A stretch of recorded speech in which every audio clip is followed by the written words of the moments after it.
Hey Astros fans, welcome to today's edition of Extra Innings, the Astros Fans UK next day recap on Astros ball games. Game 141, Astros 4, Yankees 8. Let's get straight into the major talking points from a big loss in a bizarre circus of a game to lose the series decider with 3 up, 3 down. 3 up, leading off Yordan Alvarez. The big man had another massive night with a second straight 4-hit game, and this was even more impressive than the previous one, as Yordan launched a game-tying homer in the third, a double in the sixth, a single in the seventh, and an RBI single in the ninth. He's back to being a one-man wrecking machine at the plate, and wow, have we missed him. Our entire offense has to be built around him now, and we need others to follow his lead. He's never been on the losing side with this kind of performance. Up second, Jesus Sanchez. In addition to the Yord, it looked like we may have also found the saviour in the seventh as Jesus lined a solo homer into the Crawford boxes to reduce the deficit to 3-4 and get us right back into the game. Big credit to Sanchez as this was our first pinch hit home run of the year. Up third, Craig Kimbrell. With our bullpen battling to hold the deficit where it was, Kimbrell pitched a scoreless 7th inning despite a walk given up and continued to show some positive signs for us since joining. 3 down, first out, Kaleb Ort. After what seemed like positive momentum in recent outings, Ort's world came crashing down in a disastrous 8th inning that decimated the comeback attempt we had been slowly building. With the task to keep the deficit at 1 run, Ort committed the cardinal sin of giving up 2 walks in the first 3 batters he faced before things really started to go south. With 2 outs and an 0-2 count for a surprisingly perennial thorn on our side, Ryan McMahon, Ort was punished for the walks and giving up a run to make it 3-5. Bad enough in itself, but utterly compounded by giving up a killer 3-run homer to also an unexpected thorn, Trent Grisham, to make it 3-8. It's the brutal life of a reliever, and you're only ever as good as your last outing, but this was a bad one for Ort. Second out, Jose Altuve and Christian Walker. I say the comeback attempt was decimated, but amazingly we got ourselves into a position in the bottom of the ninth where we had the bases loaded with 1 out and a tying run at the plate. Unfortunately, it was a hideous night for Walker at the plate, and the game ended with him striking out hopelessly, one in which he went 0-5 with 3 strikeouts. Altuve sadly didn't fare a great deal better. Despite drawing 2 walks in the game, including a patient one in that 9th inning, the little boss looks to be really struggling at the plate with runners in scoring position, contributing to our awful 1-for-11 RISP numbers in the game. He seems to be pressing, and it's horrible to see, as while Yordan is the driving force of our offense, Altuve remains the heartbeat. We need one of his legendary hot streaks to come around ASAP. Third out, Cristian Javier. It was an immensely frustrating experience to watch El Reptile in this one, as having looked in total control to start the game, he twice appeared to succumb to problems entirely of his own making, and under no discernible pressure. He's such a good and talented pitcher. In allowing base hits to mount in the second and especially in the fifth, I wonder if Javier had allowed some doubts to creep in mentally. A couple of extra points to finish on. Umpiring meltdown. This was an absolutely bizarre game and series from the umpiring crew, littered with terrible, inconsistent strike zones,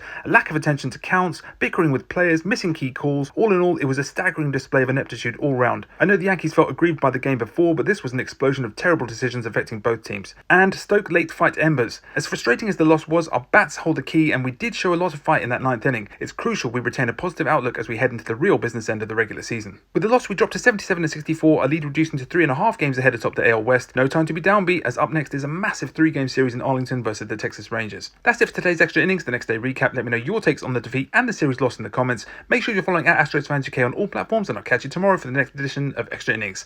Go Stros!